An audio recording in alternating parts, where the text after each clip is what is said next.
ताज़ा खबरों के लिए देखते रहिए खुलासा टाइम्स न्यूज़।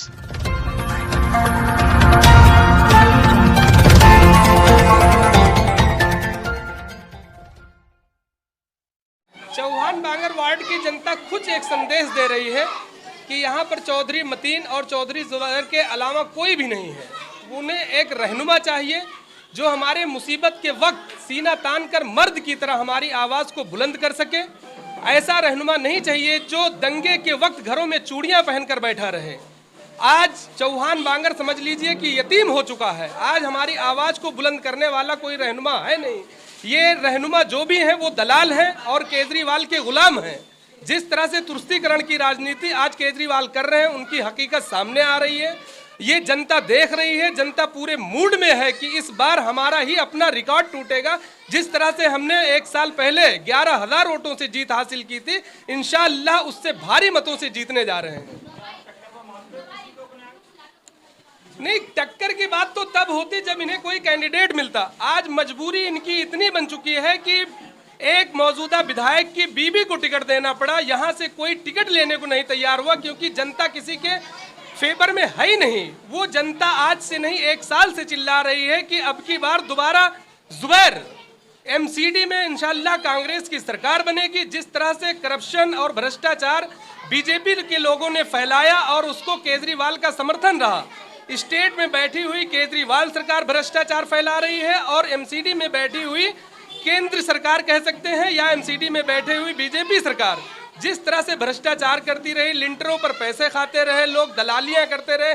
आज चौहान बांगर के अंदर में एक भी लिंटर पर 1 रुपए किसी व्यक्ति को देना नहीं पड़ा और ये मिसाल कायम हुआ। जिस तरह से लाइब्रेरी बनी, जिस घर में शादी हुई उस घर की साफ सफाई, गलियों की सफाई, हर त्योहारों पर साफ सफाई, और जहां भी किसी प्रकार की प्रॉब्लम आई चौधरी जुबैर ने तत्काल प्रभाव से उसे खत्म किया और सुविधाएं जो प्रदान की गई उससे जनता खुश है। आज जनता बिल्कुल मूड में है कि कब इलेक्शन हो और चौधरी जुबैर को दोबारा से निगम पार्षद बनाया जाए।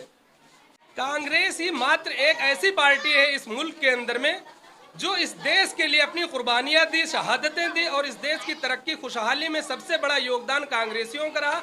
आज़ादी के पहले से लेकर के आज़ादी के बाद तक 75 साल जो आज़ादी को हुए उसमें भी जो नए भारत का निर्माण किया वो हमारे नेहरू जी से लेकर के और राजीव गांधी तक, मनमोहन सिंह तक उन्हीं का योगदान रहा है। दूसरे कोई पैदा ही नहीं हुए जो इस देश की तरक्की और खुशहाली के लिए काम करते। बाकी जितने हैं सब तोड़ने का काम कर रहे हैं। सिर्फ कांग्रेस इस मुल्क को जोड़ने का काम कर रही है। आज उसी का एक हिस्सा हमारा भारत जोड़ो यात्रा है जो राहुल गांधी देख लीजिए, एक पैंट और एक टी शर्ट के अंदर रातों दिन चलते हुए इस देश को जोड़ने का काम कर रहे हैं। जो लोग आज पूरा मुल्क देश को जोड़ने वालों के साथ है, ना कि देश को बेचने वालों के साथ। खालिद भाई, अगर चौहान बांगर वार्ड के इलेक्शन को छोड़ दिया जाए, जैसा कि हालात यहाँ के नजर आ रहे हैं कि बहुत मजबूत है चौहान बांगर वार्ड सीलमपुर विधानसभा में खास तौर पे, बाकी तीनों वार्डों के बारे में आप क्या सोचते हैं? आपकी क्या राय है? बाकी 3 वार्डों में ये कांग्रेस पार्टी वहां पर फाइट करेगी या हम? इंशाअल्लाह हम सीलमपुर विधानसभा के चारों वार्ड में भारी मतों से जीत हासिल करने जा रहे हैं और यही नहीं पूरे दिल्ली के अंदर में 250 सीटों पर हम अच्छी लड़ाई लड़ रहे हैं। इंशाअल्लाह इस बार एमसीडी में हम सरकार बनाएंगे और एक मिसाल कायम करेंगे कि किस तरह से एमसीडी में काम किया जाता है। जो इनका 15 सालों का कुकर्म रहा है उसे हम दूर करेंगे। इंशाअल्लाह जनता भी मूड में है और यही नहीं 2024 का जो इलेक्शन होने जा रहा है, पूरे भारत में जो जनरल इलेक्शन होने जा रहा है उसमें भी इंशाअल्लाह राहुल गांधी के नेतृत्व में सरकार बनेगी और कांग्रेस पार्टी का प्रधानमंत्री बनेगा। देश में दोबारा खुशहाली आएगी, तरक्की आएगी, युवाओं को रोजगार मिलेगा, महिलाओं को सुरक्षा मिलेगी, नारी को सम्मान मिलेगा। आज देख लीजिए जिस तरह से नारी अपमान किया गया है गुजरात के अंदर में बिल्किस बानो के 11 आरोपियों को जिन्हें हाई कोर्ट सजा दे चुका था, सजाए उम्र कैद दे चुका था, उन ध्रुवीकरण के लिए, तुष्टीकरण के लिए उन्हें रिहा कर दिया गया और रिहा करने के बाद ये कहा जा रहा है कि उनकी सजा पूरी हो चुकी है। लेकिन अभी सिर्फ उन्हें 12-14 साल हुए हैं सजा काटते हुए। उम्र कैद की सजा को खत्म करके आज तुष्टीकरण की राजनीति एक बड़े वर्ग के वोटों को लुभाने के लिए, तुष्टीकरण करने के लिए आज देख लीजिए वहां पर लोगों को रिहा कर दिया गया। रेपिस्ट को माले पहनाए जा रहे हैं। जहां नारी सम्मान होना चाहिए वहां बलात्कारियों का सम्मान किया जा रहा है। नहीं बल्कि जीत रहे हैं सीटों को।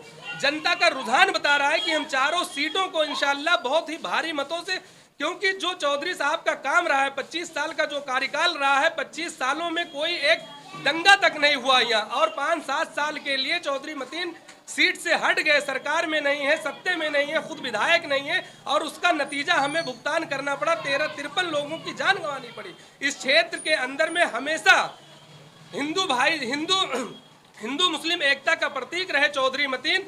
उन्हें हराया गया, फिर दंगा करवाया गया, और इंशाअल्लाह अगर वो जीतते हैं, दोबारा किसी की यहाँ पर हैसियत नहीं है जो दंगा करवा सके। दंगा करवाने की साजिशें कर सकते हैं, लेकिन उसे अमल में लाने नहीं दिया जाएगा। देखिए, जो भी इलेक्शन लड़े जा रहे हैं वो चौधरी मतीन और चौधरी जुबैर के नेतृत्व में लड़े जा रहे हैं। जब हमारे लीडर के अंदर एक जोशो खरोश होता है, जनता की सेवा करने का एक भावना होती है, तो सभी के अंदर वो भावनाएं जागृत होती हैं। आज एक एक कार्यकर्ता के अंदर सेवा भाव से वो काम कर रहे हैं, उनके अंदर जोशो खरोश है, और वो हिम्मत चौधरी मतीन, चौधरी जुबैर साहब से मिल रही है। क्योंकि जिस तरह से without any corruption Chaudhary Mateen सेवा करते रहे, उसी नक्शे कदम पर चलते हुए चौधरी जुबैर सेवा कर रहे हैं, और चौधरी जुबैर के नेतृत्व में हर एक कांग्रेसी का हौसला बुलंद है, और इंशाअल्लाह उसका नतीजा इस इलेक्शन में हमको दिखेगा। निकल आती है, ये दिल से होता है। दिल से अगर आपको लोगों की खिदमत करना आपके मन से है, आपके दिलों में है कि लोगों की खिदमत करना है, लोगों की तरक्की और खुशहाली के लिए काम करना है, उनकी परेशानियों के लिए, उनकी मुसीबत के वक्त आपको खड़े होना है, आपको सेवा करना है, आपको उनकी आवाज़ बुलंद करना है, तो ये इंशाअल्लाह सभी के लोगों के अंदर ये क्वालिटी है, सभी के अंदर ये एक लगन अगर है तो